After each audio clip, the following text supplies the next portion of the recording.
पश्चिम बंगाल विधानसभा चुनाव में ममता बनर्जी की करारी हार को 1 महीने का वक्त बीत चुका है। अब हार के साइड इफेक्ट सामने आने लगे हैं। पहले ममता बनर्जी के विधायकों ने अलग गुट बनाकर पार्टी में सबसे बड़ी बगावत का बिगुल फूंक दिया और मुसीबत और गहरी होने वाली है, क्योंकि टीएमसी में अब विधायकों के बाद सांसदों के बागी होने का खतरा पैदा हो गया है। तृणमूल कांग्रेस के राज्यसभा सांसद सुखेंदु शेखर राय ने पार्टी के भविष्य को लेकर गंभीर सवाल उठाए हैं। सुखेंदु राय ने कहा है कि तृणमूल कांग्रेस जल्द ही खत्म हो सकती है। राष्ट्रीय राजनीति में टीएमसी की विश्वसनीयता बहुत कमजोर हो चुकी है। पार्टी के पूर्व प्रवक्ता रिजू दत्ता ने दावा किया कि ममता की पार्टी के 20 सांसद कभी भी बगावत कर सकते हैं। इनमें लोकसभा और राज्यसभा दोनों सदनों के सांसद हैं। इस बीच ममता बनर्जी के खिलाफ सिलीगुड़ी थाने में एफआईआर दर्ज हुई है, जिसे लेकर बीजेपी ने ममता की गिरफ्तारी की मांग की है। वहीं ममता बनर्जी के पूर्व सहयोगी हुमायूं कबीर ने टीएमसी सुप्रीमो को अपनी सीट रेजीनगर से चुनाव लड़ने का ऑफर दिया है।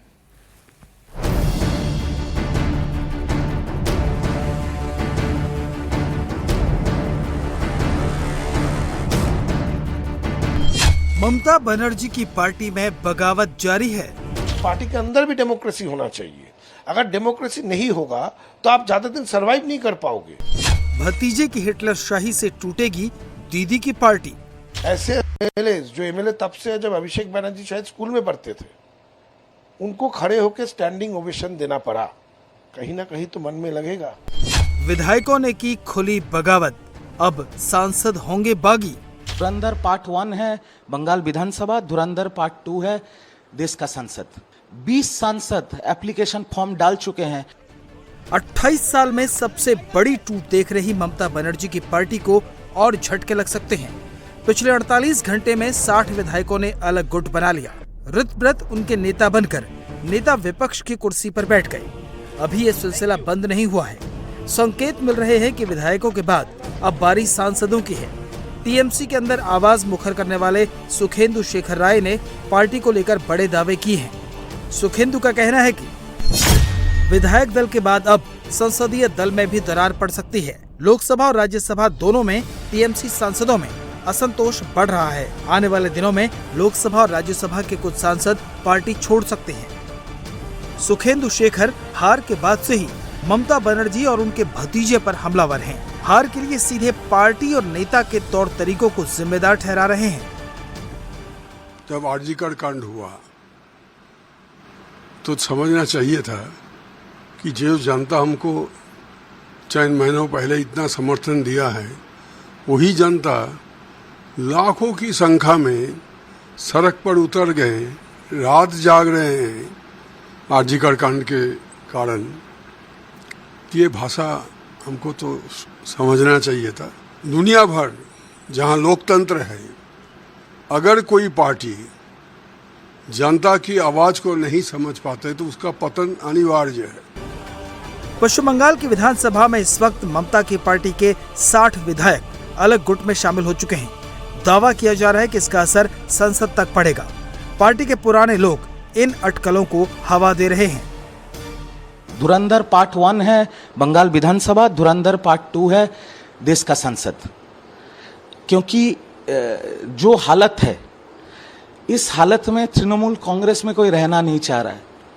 क्योंकि जो भी तृणमूल के सांसद हो, विधायक हो या प्रवक्ता हो या लीडर्स हो, इनके साथ जो बेइज्जती किया गया, इनके साथ इनको जो अपमान किया गया, इनके साथ जो थ्रेट कल्चर चलाया गया, जैसे धमकाया गया, चमकाया गया, जैसे भय का पूरा माहौल था, उसमें कोई नहीं रहना चाहता, कोई नहीं।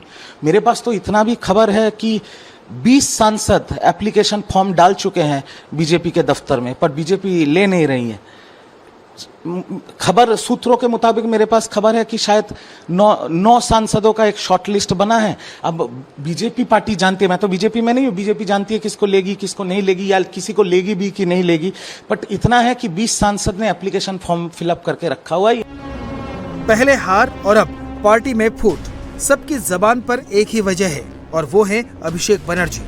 पार्टी के विधायकों का दावा है कि ममता भतीजे के मोह में इतना डूब चुकी हैं कि वो हार के बाद भी अभिषेक की वाहवाही करने के लिए विधायकों को मजबूर कर रही थीं। दल जब हार गया, उसके बाद जब हम लोग मीटिंग में गए थे, वहां पे सारे एमएलए को बोला गया था कि अभिषेक के बारे में कोई कुछ नहीं बोल सकता है, वो बहुत अच्छा काम किया, सब खड़े होकर उसको स्टैंडिंग ओवेशन दो। जो एमएलए तब से है जब अभिषेक बनर्जी शायद स्कूल में पढ़ते थे, उनको खड़े होकर स्टैंडिंग ओवेशन देना पड़ा।